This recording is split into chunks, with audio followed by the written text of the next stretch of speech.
عبد الرحمن بن عوف رضی اللہ تعالیٰ عنہ کے بارے میں، وہ پہلے 10 صحابہ میں آتے ہیں، پہلے 10 صحابہ. آپ نے کہا ابو بکر جنتی، عمر جنتی، عثمان جنتی، علی جنتی، طلحہ جنتی، زبیر جنتی، سعد جنتی، عبد الرحمن جنتی، ابو عبیدہ جنتی، سعید بن زید جنتی. اس میں ایک عبد الرحمن ہے.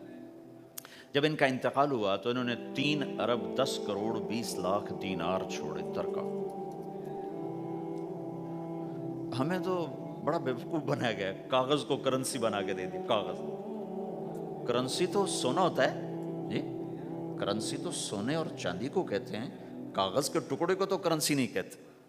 اور اب کرنسی بھی لے کر وہ کارڈ پکڑا دیے، جیب بھی خالی. اب کرنسی بھی، کاغذ بھی کوئی نہیں، خالی کارڈ. اس کو کیا کہتے ہیں کارڈ کو؟ Credit card. کریڈٹ کارڈ وہ ساری دنیا کو بیوقوف بنایا ہوا ہے.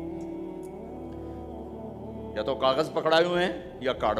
کاغذ بھی اب واپس لے لیا، اب کارڈ پکڑا دیا. اور عبد الرحمن بن عوف نے جو پیسے چھوڑے وہ کاغذ نہیں تھے. کاغذ کی کیا حیثیت؟ پاکستان میں روز چھپ رہے ہیں، کاغذ کی کیا حیثیت؟ 3 ارب 10 کروڑ 20 لاکھ دینار سونے کے. اور ایک سکہ دینار اس وقت 4.5 ماشے کا ہوتا تھا. اب اس کو ملٹیپلائی کرو اور پورا پاناما خرید لیں اس پیسوں سے. اور وہ ٹاپ لسٹ کے 10 ٹاپ صحابہ میں سے ایک. وہ فرماتے تھے میری تجارت کا یہ اصول رہا کہ میں نے کبھی ادھار نہیں خریدا، نہ کبھی ادھار بیچا، نہ کبھی ادھار خریدا. جو خریدے بھی ادھار اور بیچے بھی ادھار، اسے نیند کہاں آئے گی؟ دینے والے دیتے نہیں، لینے والے سر پہ کھڑے ہوتے. انہیں نہ بیوی اچھی لگتی نہ بچے اچھے لگتے، وہ گھر میں بیٹھ کے بھی گھر میں نہیں ہوتے. تو آپ نے فرمایا نہ میں نے کبھی ادھار خریدا، نہ کبھی ادھار بیچا، نقد خریدا نقد بیچا. دوسرا میرا اصول یہ رہا کہ میں نے کبھی سٹاک نہیں کیا. جب مجھے پروفٹ ملا میں نے فوراً بیچ دیا. انتظار نہیں کیا 1 ہفتے بعد بیچوں گا ریٹ بڑھ جائے گا. جس دن مجھے پروفٹ ملا، 1 پیسہ بھی ملا تو میں نے فوراً بیچ دیا. تیسرا اصول یہ تھا کہ میرے سودے میں کوئی کمی یا عیب ہوتا تو میں اسے چھپاتا نہیں تھا، ظاہر کرتا تھا. اس میں یہ کمی ہے بھائی، لینا ہے تو لے لو، نہیں لینا تو چھوڑ دو. ہماری تو تجارت بھی جنت کا راستہ ہے. مدینے کے لوگ ذمہ دارہ کرتے تھے، مکہ کے لوگ تجارت کرتے تھے.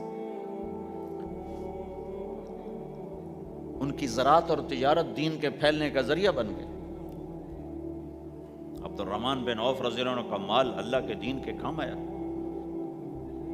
عثمان رضی اللہ عنہ کا مال اللہ کے دین کے کام آیا.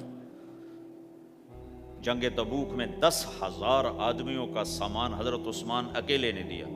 30,000 کا لشکر تھا تو 1/3 10,000 کا سارا سامان عثمان رضی اللہ عنہ نے اپنے گھر سے دیا. اور وہ پیسے دینار لا کے پیش کیے نا تو اللہ کے نبی وہ دینار لے کر یوں کر رہے تھے، ایسے ایسے وہ کر رہے تھے ما علی عثمان اللہ یعمل بعد عثمان، آج کے بعد تو کچھ نہ کر، جنت واجب ہو گئی تیرے.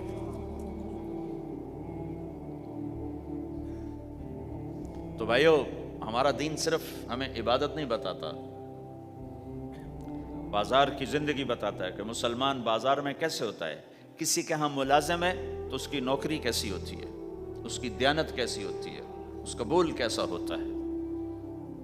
وہ پیسے پہ قربان نہیں ہوتا، وہ پیسے کو ایمان پہ قربان کرتا ہے.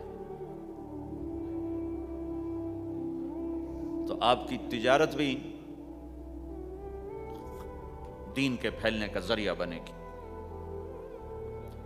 آہا، صرف نماز سے گناہ معاف نہیں ہوتے. مسلم شریف کی روایت ہے من امسا کالن بعمل یدہ امسا مغفورا لہ، جو صبح سے شام تک روزی کماتے کماتے حلال حلال حلال حلال، جھوٹ والی نہیں، کھوٹ والی نہیں، خیانت والی نہیں، حرام چیز نہیں.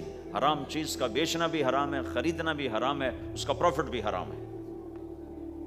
جس گھر میں حرام پیسہ جائے گا وہاں سکھ کبھی نہیں آئے گا. چیزیں آ جائیں گی، چین نکل جائے گا.